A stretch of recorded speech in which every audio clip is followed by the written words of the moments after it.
Hey kids, Mr. Galvan again. We're going to be continuing reading The Whipping Boy. Today I'm going to read to you chapter 9. Revealing Jimmy's plan to trick the villains. Here we go. Hold your nose, Billy popped a clove of garlic into his mouth, ground it between his yellow teeth, and helped himself to a veal pie. Nothing like garlic to clear the head and fend off the plague. Cutwater, give the lads a ration of breakfast. The scrawny outlaw sliced off 2 thick pieces of coarse bread. He draped the salt herring across each slice. Eat hearty, little fellers. This smelly stuff, Prince Brad glared at the bread and herring. It's not fit for flies. Why, we eat it regular, worms and all, said Cutwater, picking the bones of the pheasant. I'll starve first. Suit yourself, Cutwater snickered. This is the first time we feasted off the king's own table, and there's hardly enough for me and Billy. Jimmy sat on the bed straw beside the prince and contemplated his breakfast. He examined the bread closely, hunting for varmints. The prince, he knew, had never been starved enough to pick out wildlife from his grub. Eat, he whispered. I can't find any crawly things in it. Well, the bread's stale, grumbled the prince. Stale enough to patch a roof, but I scoffed down worse. The prince began to nibble around the edges. Hold your nose, Billy glanced over and grinned. Take a chaw of garlic, Whipping Boy. It'll improve the taste considerable. Cutwater wiped his thin, greasy lips with the back of his hand. Billy, how do you know the prince ain't lit a trap for us in that message? He could have said one thing and wrote another.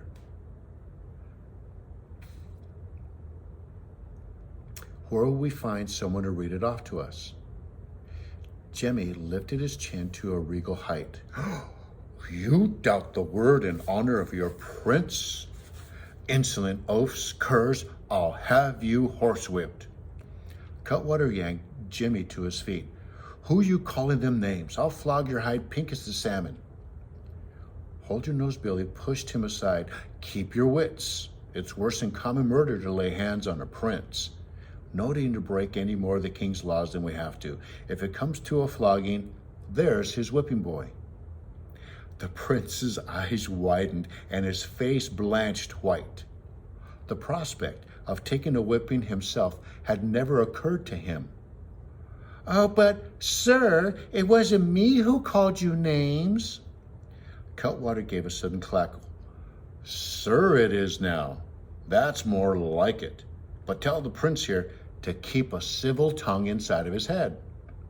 Prince Brett shot Jimmy a poisonous look. The garlicky outlaw was leaning closer to Jimmy. See here, Prince. It's not that we doubt your word and honesty, not a bit, but all the same, let's hear you read off the message. Jimmy turned away from the man's breath and began to read. No, lad, let's have it from bottom to top. Read it backwards. I do hope for your whipping boy's sake you don't stumble and trip as if the real words ain't on the paper. Jimmy shrugged. It says, son obedient your.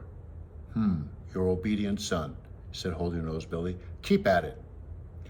Jewels and gold of cart full of ransom demand they.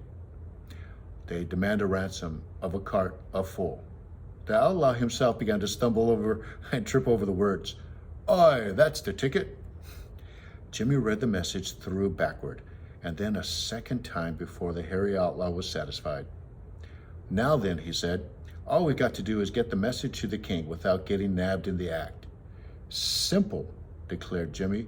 Send it to the castle in the hands of my whipping boy. And that's the end. What chapter was I reading? Chapter 9. That's the end of chapter 9.